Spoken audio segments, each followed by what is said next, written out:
इसका जन्म लेना सार्थक है। सृष्टि में प्रतिदिन अनंत जीव जन्म लेते हैं, इसमें से किसका जन्म लेना सार्थक है।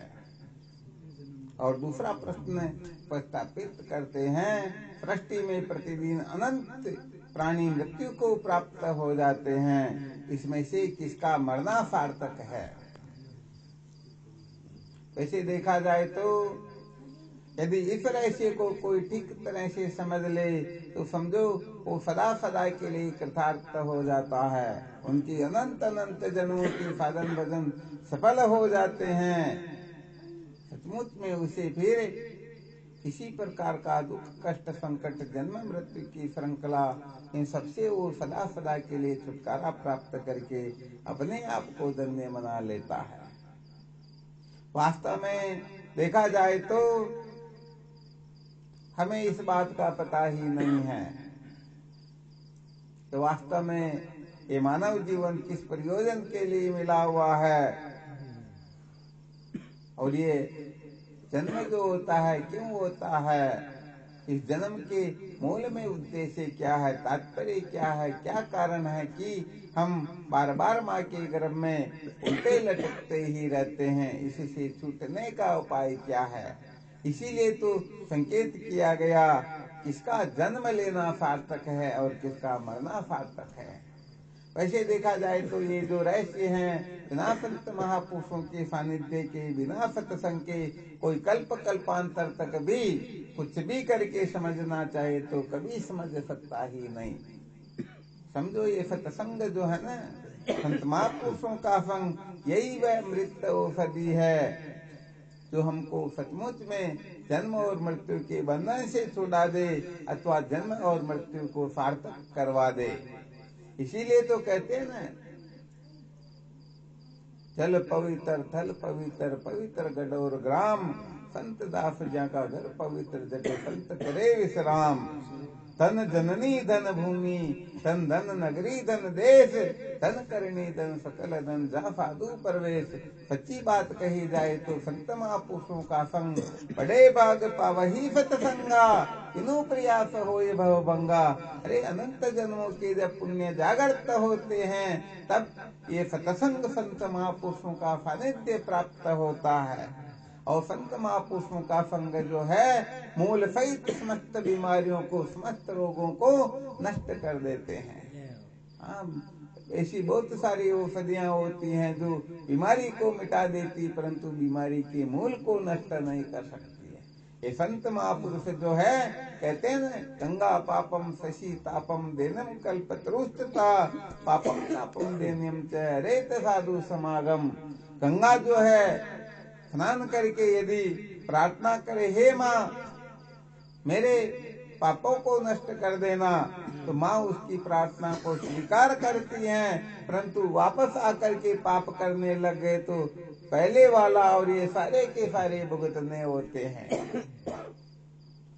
चंद्रमा जो है शीतलता प्रदान करता है, परंतु रात्रि रात्रि के अंतर्गत ही सूर्य उदय होते ही फिर वो की वही बात हो जाती है। दीनम कल्पतरुष्टता, कल्प वृक्ष जो है दीनता को तो नष्ट करता है, परंतु धन प्राप्त करके यदि उल्टे काम में लगाने लग जाए तो सारा का सारा धन नष्ट हो जाता है। परंतु पापम तापम देनिम च रेत साधु समागम, संत महापुरुषों का संग तो पाप ताप और दीनता इन तीनों को ही मूल सहित नष्ट कर देता है। इसलिए सत्संग का बड़ा महात्म्य होता है। सचमुच में जब तक हम सत्संग के महत्व को नहीं समझते हैं तब तक पूरी की पूरी शक्ति से हम इस ओर प्रवृत्त नहीं हो सकते हैं। तो आपको फॉर्मूला बताया गया, ये जन्म और मरण को सार्थक करने का साधन सत्संग के सिवाय, ज्ञान के सिवाय, ब्रह्म विचार के सिवाय नाने पंथा विद्यते ऐनाय, और कोई रास्ता है ही नहीं। इसीलिए कह दिया बड़े भाग पावही सत्संगा, बिनु प्रयास होय भव भंगा। अरे बड़े भाग्य से, बड़े पुण्य से ये सत्संग प्राप्त होती हैं और हमें अनायास ही हम सागर से पार कर देती हैं। तो आज की सत्संग के अंतर्गत समस्त संत महापुरुष जो है ये जन्म कैसे सार्थक हो और ये मृत्यु कैसे सार्थक हो। क्योंकि जब तक हम इस रहस्य को समझेंगे नहीं, इसके बारे में मंथन करेंगे नहीं, तब तक तो सचमुच में ये जीवन ऐसे ही, ये जीव ऐसे ही जन्मता मरता रहेगा। तो भगवान शंकराचार्य जी महाराज ने जो ये दो प्रश्न खड़े किए ना, इनको समझना ये जीवन का सार होता है। इनके अंतर्गत समस्त वेद शास्त्र आ जाएंगे। सारी की सारी जितनी भी समझ है ना, वो सारी की सारी आ जाएगी। सचमुच में सत्य कहा जाए तो अभी तक हमारा न तो जन्म सार्थक हुआ है और न हमारी मृत्यु सार्थक हुई है। क्योंकि यदि जन्म सार्थक हो जाता, जैसे हम भोजन करते हैं, यदि सचमुच में हम तृप्त होकर के भोजन कर ले तो उसके बाद में जो गुलाब जामुन खा लेता है ये 7 दिन की सूखी रोटी की ओर देखेगा क्या? और यदि देख रहा तो इसका मतलब अभी तक वह तृप्त नहीं हुआ न। तो ये जन्म मृत्यु की श्रृंखला जब तक चलती रहेगी तब तक समझना न तो जन्म सार्थक हुआ है न मरण सार्थक हुआ है। वहां पर भगवान शंकराचार्य जी महाराज इसका उत्तर भी बता ही देते हैं, संकेत कर देते हैं, ताकि सारे के सारे संत महापुरुष उस विषय को ध्यान में रखते ही, चाहे किसी भी विषय पर चर्चा कर रहे हो, परंतु इस विषय के इर्द गिर्द ही चर्चाएं चलती रहेगी। तो वहां पर कहते हैं ऐसे पुनर्न जन्म, जिसका पुनः जन्म न हो, समझ लेना उनका जन्म सार्थक हो गया है। समझ में आ रहा ना? अब यदि हम किसी माँ के गर्भ में उल्टे न लटके, अब किसी योनि में न जाए, अर्थात तुम्हारा जन्म न हो, तब तो ये जन्म सार्थक हो गया। और यदि और जन्म लेना पड़ रहा है तो बताओ ये सार्थक काम हुआ? नहीं हुआ ना। तो जन्म उसी का सार्थक होगा जिसका ये जन्म का चक्कर जो है समाप्त हो जाएगा। और मरण किसका सार्थक होगा, इसके लिए संकेत किया गया, ऐसे पुनर्न मृत्यु, जिसकी पुनः मृत्यु न हो। अब की बार जो मरेंगे ना, ये मरना यदि अंतिम हो तब तो समझो ये सार्थक हो गया। और इसके बाद में फिर और मरना पड़े तो ये कहाँ सार्थक हुआ?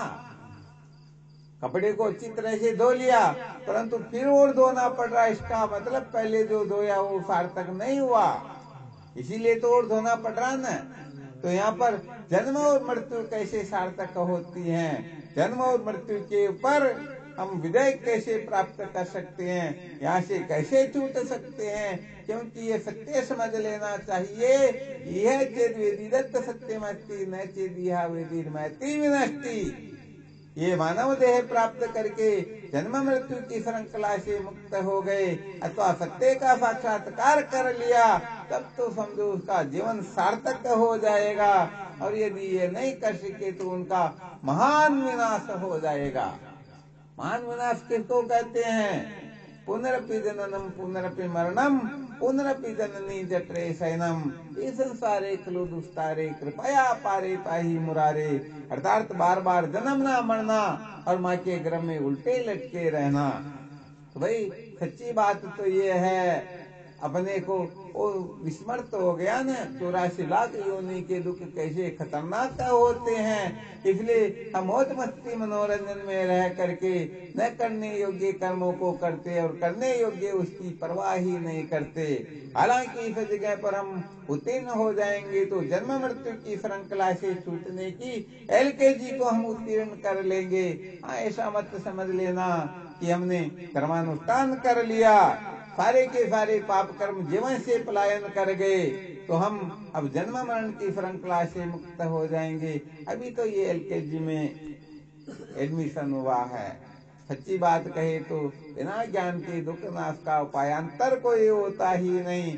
अतः धीरे धीरे संत महापुरुष जैसे आज संकेत करे वैसे अपने को समझते रहना है, आगे बढ़ते रहना है। अंत में असली बात यह है कि जन्म और मृत्यु, सच्ची बात कहे तो जैसे ऋषि के ज्ञान से सर्प की प्रतीति होती है तो ऋषि के ज्ञान से सर्प की निवृत्ति हो जाती है। तो ये जन्म मृत्यु जिसके ज्ञान से प्रतीत होते हैं अथवा जिसके अज्ञान से होते हैं, उसका यदि कोई साक्षात्कार कर ले तो निश्चित रूप से वह जन्म मृत्यु की श्रृंखला से मुक्त हो जाएगा।